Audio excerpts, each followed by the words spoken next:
引き算が好きなんですね。引いていくんですよ。順化していくんですね。磨き上げていくんですね。無駄を省いていって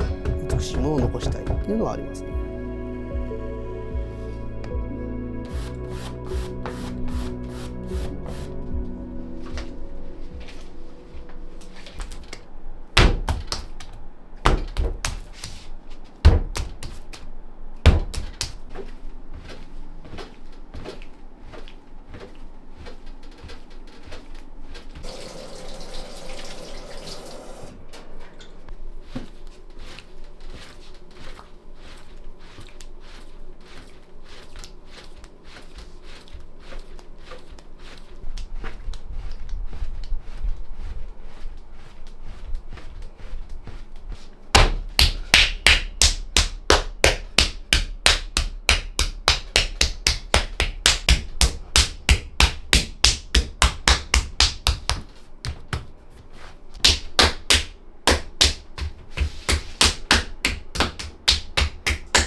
陶芸に出会ったのは21ぐらいだったかな。アメリカに留学してたんですよ。日本の大学に行ってて3年生終わってアメリカに2年留学したんですね。でそこで初めて陶芸だって日本に帰ってきて、陶芸の学校にまた行ったという話なんですけど、普通の大学だったんですけど、いろんな授業を自分で選択して取るんですけど、その中に芸術アートの授業を取ってみたんですね。でそれまで僕アートにあんま触れたことがなかったんです。でたまたまアメリカでそこでその授業デザインの授業を受けたんですけど、その先生がええ感じの先生やって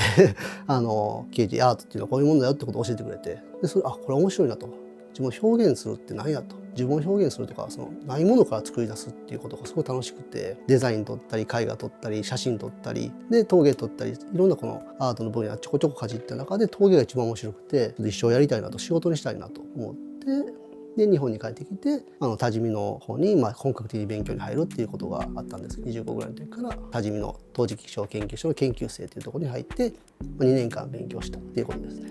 そう楽しかったんでしょうね。それこそ本当にもう寝ずに朝まで粘土触ってましたね。その時楽しいなっていう。2015年に始めたんですけども、それまで個人作家として松本圭一っていう名前で今まではオブジェだったりアートだったりしたんですけど、器を作ろうと思って、でこれ器誰に使ってもらいたいかなって考えて、現代の食卓に合う器を作りたいなと。大きさとかサイズとかで、今の日本人っていうか今の普通の僕たちみたいなのが家で食べるハンバーグとか唐揚げとかオムライスとかラーメンとか何でもいいんですけど、そういう風な食卓に合う器を作ろうと。プラスあとサイズとか軽さとか重なりとか機能的なことも満たしていきたいなと思って、いろんなことを一人で考えて、砂ホームっていうのを作って。で黒一色、シンプルなものが好きなんですね。一色とかピュアなものが好きで、そういう個人的な思いがあって黒にしてるんですけども、黒は結構その緑だったり赤だったりっていうその食材がすごく映えるんですね。すごく美味しそうに見えるっていうのがあって、これちょっとぜひ皆さんに黒い器を使っていただきたいなと。で喜んでもらえるのでそれでずっと黒を作ってる感じですね今も。そうですね、最初の頃はね黒い器みたいな、ご飯美味しく見えんのみたいなことを言われたことがあったんですけど、写真見せたりしてこんな感じで綺麗に見えますよみたいな感じで美味しく見えますよとか言って、案外今はねもう結構受け入れられてきてる気はしますね。そんなに黒だからってことはあんまり言われなくなって、逆に黒は美味しそうに見えていいですよって感想いただけるのでよかったなと思ってますけど。素直っていう言葉が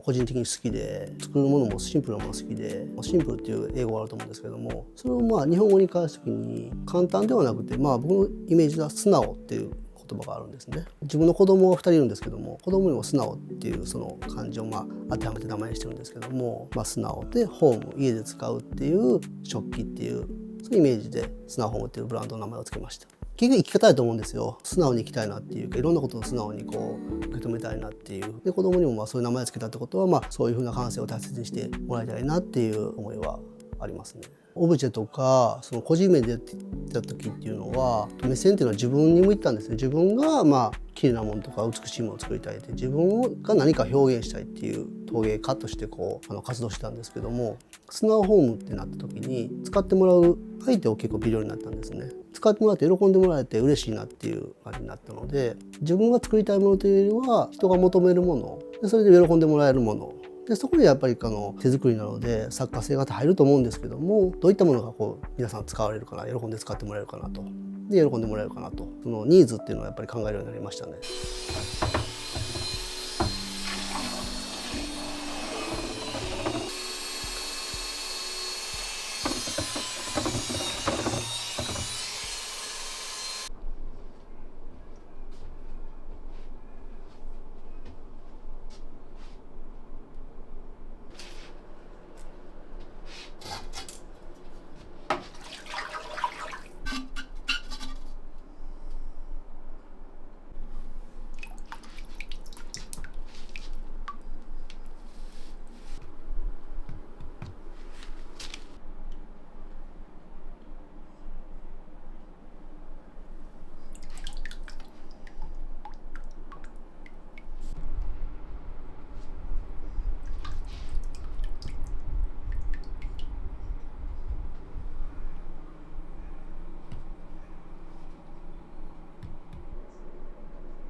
僕ね、失敗ってないと思ってて、全部改善なんですよ。結局失敗したらそこに原因があって、それは解消できていくって話で、それの積み重ねがずっといって、物の完成度にもなるし、仕事の時間管理にもなるし、生活になると思ってるんですね。だから何か失敗とか何か不具合があれば、それは修正が見つかったよ、ラッキーっていう話で。大体陶芸って言ったら1、2割割れるので、それは織り込み済みで10枚注文なら13枚作るし、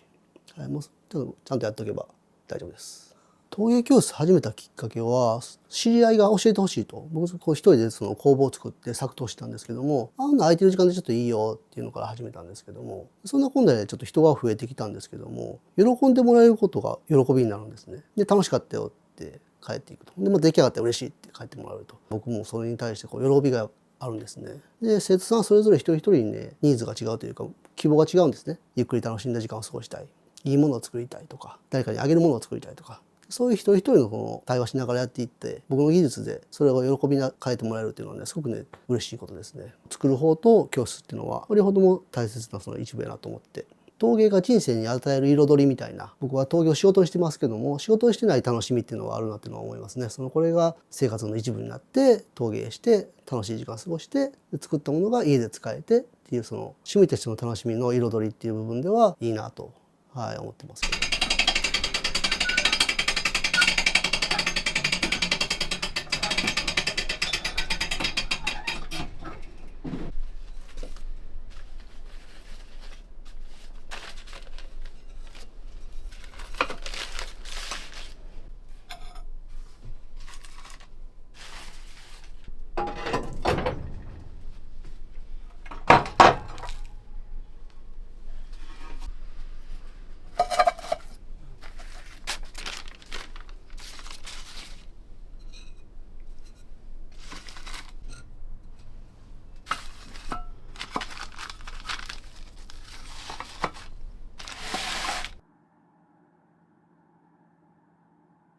作り手というか作家なので自分の内面的なものが作るものに現れてるのがやっぱあると思うんですね。僕が好きなものを作ってるので美意識とかいろんなこの哲学みたいなのもあるかもしれないんですけども、引き算が好きなんですね。引いていくんですよ。順化していくんですね。磨き上げていくんですね。するとこう美しいものが残るみたいなこう哲学っていうか考えがあって、物事でもそうなんですけど深く考えていくのが好きなんですね。どういう理由でどういう構造でどういうふうになっていくんやなって深く考えていくと本質が見えるというか、そういうことをやっぱりこう作ることにも目を省いていって美しいものを残したいっていうのはありますね。いやたまたまこう本当運やと思うんですよね。でまあ例えば僕が違うことやってても同じように思ったかもしれないんですけど、幸運やなと思いますね。その陶芸であったし、こうやって陶芸できる環境もあるので、やっぱり生きていくといろんな学びがあって、もちろん子育てする学びもあったりするんで、人間ってこういろんな変化していくなって思いますね。自分もこう陶芸始めて20代の頃から変化していったように、ここからもまた何を目的にして作るかとか、どういう思いで作ってるかっていうのは、変わっていくかもしれないし、まだ戻るかもしれないし変わるかもしれないし、自然に任せますけど。